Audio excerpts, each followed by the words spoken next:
যারা আমাদের অভিভাবক আছে তারা আমাদের জন্য অবশ্যই বাড়িঘর বা থাকার ব্যবস্থা করে দিয়ে যাচ্ছেন, কিন্তু আমাদের পৃথিবীটাই হয়ে যাচ্ছে যে বসবাসের অনুপযোগী।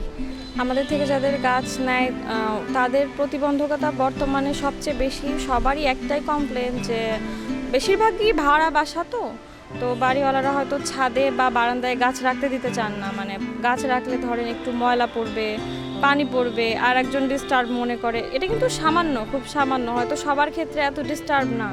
এটা যে পরিবেশের জন্য প্রয়োজন বা দরকার, এটা বাড়িওয়ালারা অনেক সময় বুঝতে চান না। কিন্তু আলটিমেটলি 5 বছর পরে কিন্তু আপনার বাড়ির দেওয়াল এমনিতেও ময়লা হবে, রং করতেই হবে।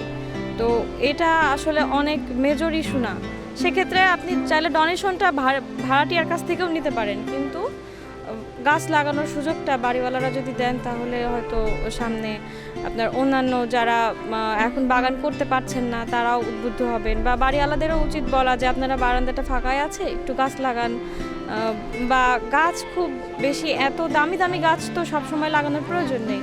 মানে যাই হোক, যে কোনো গাছই হোক, সেটা ওনারা চাইলে বারান্দাতেও সবজি করাও সম্ভব। আমরা এরকম আধুনিক বাগান করতেও দেখেছি। তো বাড়িওয়ালারাও যদি এই বিষয়গুলো একটু খেয়াল রাখে তাহলে হয়তো বা তারা যদি একটু সাপোর্ট করে তাহলেই হয়তো আমাদের বাকি বাগানিরাও উদ্বুদ্ধ হয়, আর এটা দেখে তার পরিবারের ছোট সদস্যরাও সামনে গাছ লাগানোর বিষয়ে ওরাও আগ্রহী হতে পারে। সেটা তো আসলে আমাদের আর বলার অপেক্ষা রাখে না। বর্তমান আবহাওয়াই জানাচ্ছে আমাদেরকে যে গাছের প্রয়োজনীয়তা কতটুকু।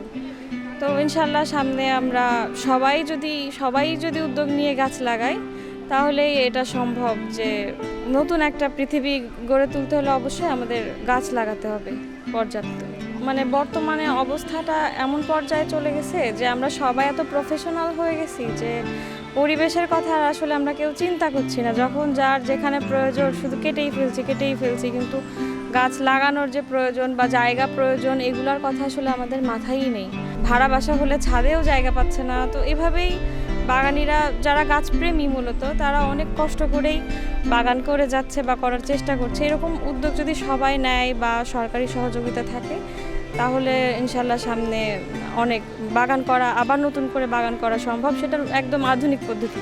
যারা আমাদের অভিভাবক আছে তারা আমাদের জন্য অবশ্যই বাড়িঘর বা থাকার ব্যবস্থা করে দিয়ে যাচ্ছেন, কিন্তু আমাদের পৃথিবীটাই হয়ে যাচ্ছে যে বসবাসের অনুপযোগী।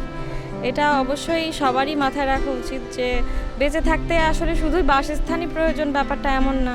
বেঁচে থাকতে আমাদের অক্সিজেন, খাদ্য সব কিছুই প্রয়োজন। এই বর্তমানের যে অবস্থা, এখন অনাবৃষ্টিতে খরায় গাছপালাও একদম অস্থির হয়ে গেছে। তো এই অবস্থায় আমাদের অবশ্যই গাছ লাগাতে হবে। গাছ লাগানোর প্রয়োজন, ভবিষ্যৎ প্রজন্মের জন্য আমাদেরকে অবশ্যই গাছ লাগাতে হবে।